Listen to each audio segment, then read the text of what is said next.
The United States, France and Britain pressured Rwanda over its support for rebels rapidly closing in on eastern Congo's largest city, as government forces struggled to halt an offensive that has forced thousands of civilians to flee.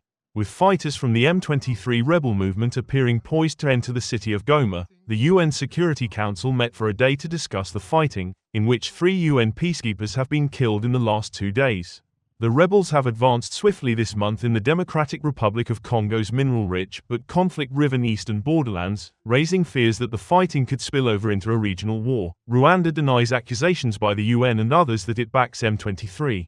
In addition to the 3 UN peacekeepers, 2 South Africans and a Uruguayan, 7 more South African soldiers and 3 from Malawi serving in a separate Southern African mission were also killed this week, South African and UN authorities said.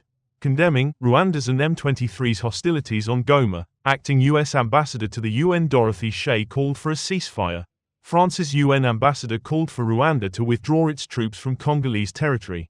3 years into their insurgency, the M23 rebels now control more Congolese territory than ever before and have vowed to seize Goma, the capital of North Kivu province and home to about 1 million people. Addressing the Security Council via video link, the head of the UN mission in Congo Bintu Keita said M23 and Rwanda forces had penetrated the outer edges of the city.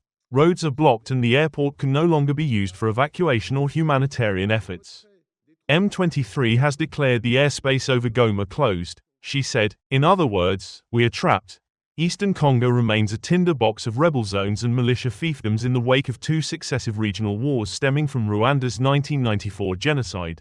Well-trained and professionally armed, M23, the latest in a long line of Tutsi-led rebel movements, says it exists to protect Congo's ethnic Tutsi population,